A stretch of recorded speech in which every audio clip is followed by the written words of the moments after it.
So I just had this recollection of the story that I wanted to share and give you a little deeper insight into my sensitivity to non-physical realms and the beings and the disincarnate beings that I've encountered in my life. And this is just one story that I wanted to share because it's the value in the story is that I'm talking about my first draft of Sanctum when I was first writing my first draft of Sanctum in Vancouver in 2001, 2002.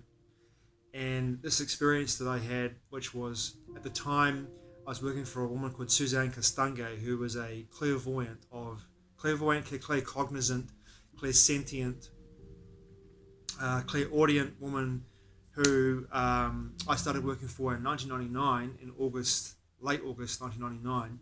I worked for her for about 2.5 years as her personal assistant. And she, when I walked into her house to build a cabinet at her house in her closet, to build a closet with my friend Charlie, who I met in traveling between Lombok and between Lombok and Bali and in Indonesia on a ferry. And I said to him, I'm coming to Vancouver at some point. He said, come to Vancouver and I'll give you some work. You can work with me. So Charlie and I went to Suzanne's place for my second week I got there in Vancouver to build this closet. He told me this woman's pretty freaky. She's a clairvoyant, which she says that she's clairvoyant, right? So just be very aware of that. I walked into Suzanne's house and Suzanne said to me, you're going to work for me. I said, well, I am working for you. I'm building you a closet. She's like, no, you're going to come and work for me. Here's my number. Give me a call tomorrow. You come work for me. So I worked for her for 2.5 years and Suzanne was amazing to work for, the best boss ever to work for. But she, being around her and my own sensitivities to spirit, she coached me and mentored me in regards to how to work with spirit in many, many ways. And part of that process of me being as sensitive as I was, I moved into houses and lived in places that were very much like portals, and energies would come into those spaces because of who I was and what I was resonating into the field of existence. I was drawing into my life experiences that were very much supernatural and paranormal to most people, but to me they were just normal experiences. So I was living in a house in Vancouver on West 10th McDonald, which was basically Grand Central for spirit. It was just so many entities and spirits coming into that house all the time, and none of them were malevolent. This is the funny thing not one of them was malevolent. There was so much love, so much laughter and fun in that house that every spirit that came into that house, I can remember, not one of them was malevolent apart from this one experience I'm going to share with you now. Okay, so Suzanne taught me how to utilize my awareness and my sensitivity to open up doors for spirit to move through back to source energy. Because I would have visitations often at night time and it would keep me awake because they'd be in my room. Spirit would come into my room, discarnate beings would come into my room and hang out my room, go like, wake up, come on. We want your attention. We want you to, what can you do for us? Can you help us to move over to the other side?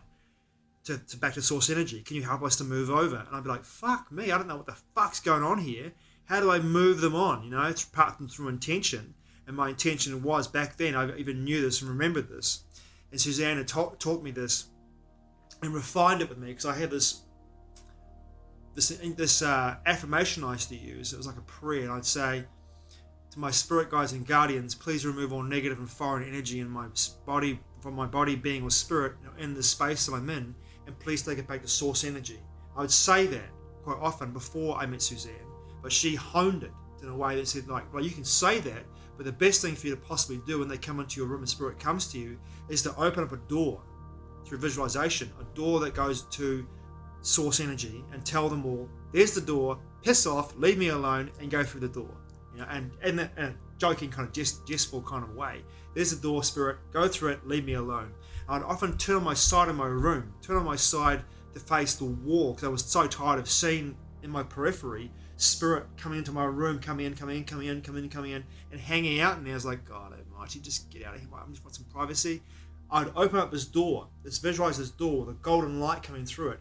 I would watch the single file of beings, disc-incarnate beings, walking through like a checkout, or one of those scanners, just walking through the door, walking through, and just going like ad infinitum. I was like, you guys just go for it.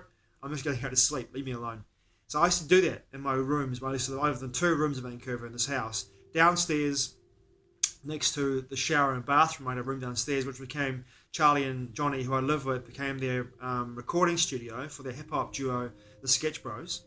And upstairs, where I moved up to eventually out of that room to give Johnny and Charlie that room to use it as a producing recording studio.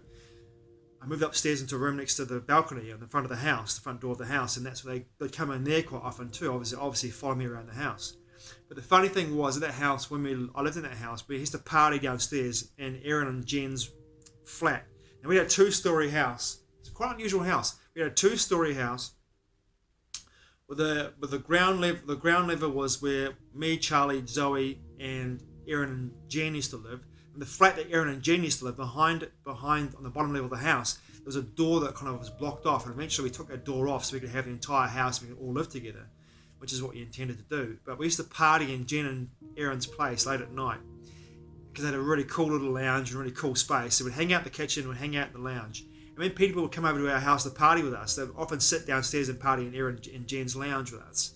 And when they'd sit there, and we'd sit around the house and do just kind of like party and hang out and a few whatever's, listen to music and have talk conversations, have laughs, have great moments together, listen to great music, have amazing connections. But people would often sit with their so they were sitting side onto the door that led into the hallway where my bedroom was and Charlie and Zoe's bedroom was, and the landing hallway went up to the upstairs part of the house. So they'd sit with themselves side onto the beaded curtain that led into the hallway. So the beaded curtain would be on their left-hand side, and they'd be sitting on a chair facing towards us in the lounge area, and we'd all be sitting around talking. And they'd often see a shadow being walk across the hallway, either towards my room or towards Charlie and Zoe's room, going and look like that, and kind of spook out and go, "What the fuck was that? Did you see that? Did you see that? What was that?" And we'd go, "Oh, don't worry about it, it's just another shadow being." And often we'd be sitting, sometimes it would happen to us, not often, but sometimes it would happen to us when we were sitting down in the lounge, partying in the lounge in Jen and Aaron's room. A shadow being would walk through the bathroom, go into Jen's room or into Aaron's room, and I'd catch it and go like, "Oh fuck!" But it would never did I feel like they were malevolent. They were just walking through the house, cruising through the space, and they were drawn to us because of the nature of our energy there. They were drawn to who we were, and especially towards me. Now, this story I'm about to share with you happened in 2001, 2002, around that time, in the summer of, so July, August. Now, there's these parties called East Cordova parties. They were like doof parties, like mad raves, and there's an amazing industrial area in East Cordova in Vancouver. And these parties used to go from 8 p.m. at night till 8 a.m. in the morning. And they were the most incredible parties, such good parties. And one night, I decided to stay home and do some writing of my first draft of Sanctum. So I said to the flatmates, "You guys all go off," because there was 8 of us in the house. "You guys all go off. I'm going to stay home tonight and write. So I'll see you tomorrow morning or tomorrow at some point when you get back from the party." So they had all left the house. So I was home alone. Front door's unlocked. Downstairs is locked up. Jen and Aaron have gone out as well. Aaron's working at being a chef at Fiction Cafe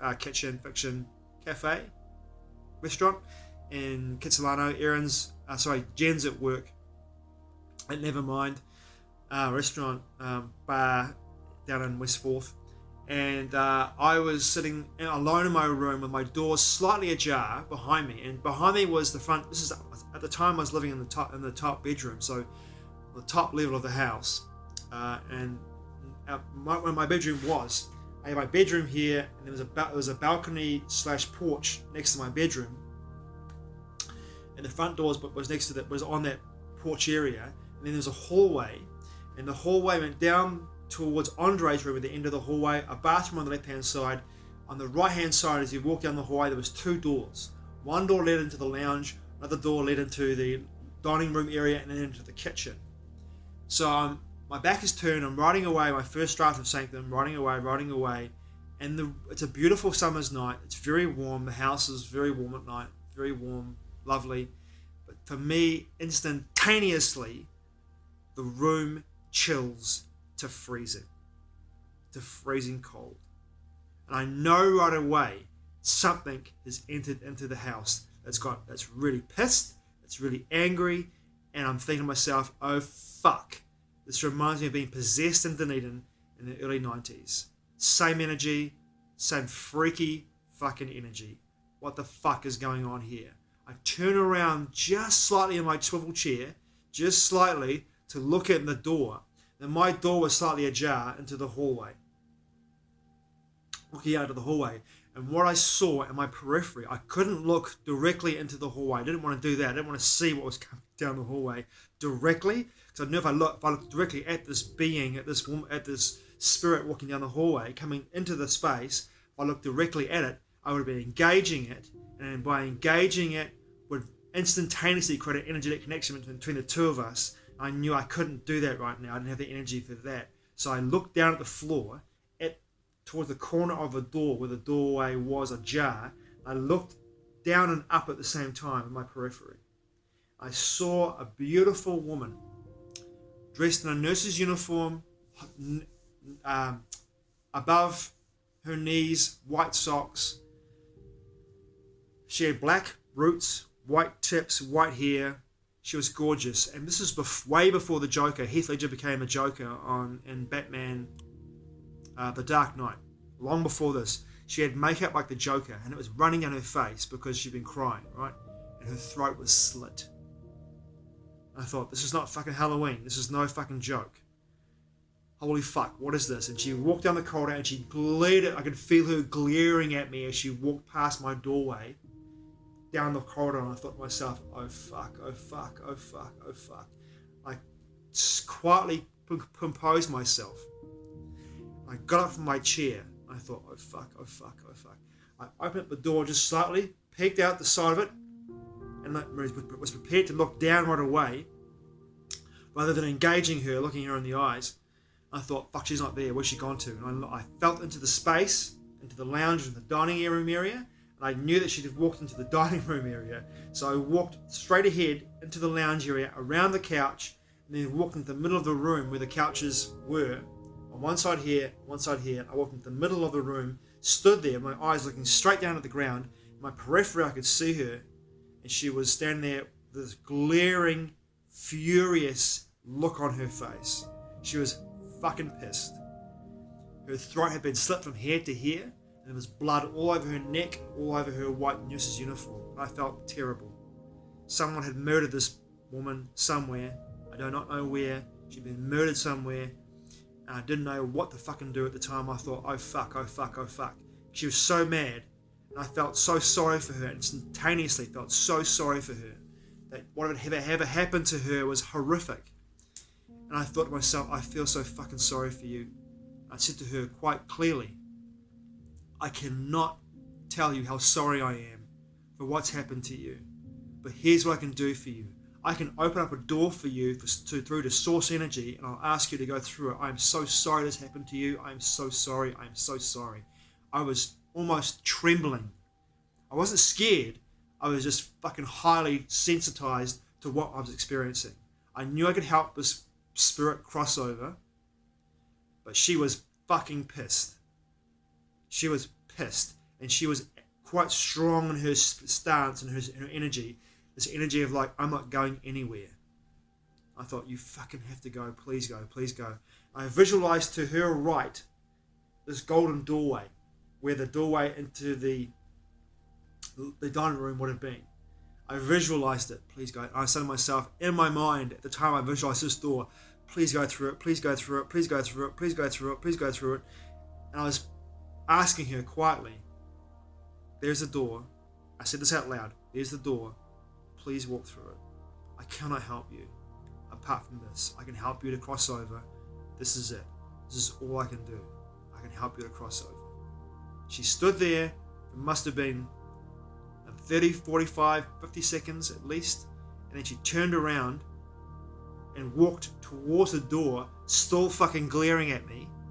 As she walked past the entranceway into the lounge area, the door jam, walked past the door jam, and she was still fucking glaring at me. She walked into the space where the door was, and I felt instantaneously, is that word again, instantaneously felt the energy lift and disperse. And I fell back into the couch behind me and buried my head in my hands and began to cry. That was fucking tumultuous for me. It was so intense. It was so horrible because she was gorgeous and someone had killed her, had murdered her. I don't know where, I don't know when. Someone had murdered this poor girl, and her spirit was in my house, had come to me for me to help her to cross over. And I said to Suzanne afterwards, I told her about my experience. And she's like, well, it's up to you. You can always shut it down. You can always shut it down. But I actually felt until almost 10 years later that I had a purpose in that situation. My sensitivity, it was a gift that I could use to help spirit to move on. And I decided to continue to do that. And it wasn't until 2011, 2012 that Dabash said to me, listen, bro, you don't have to do this anymore.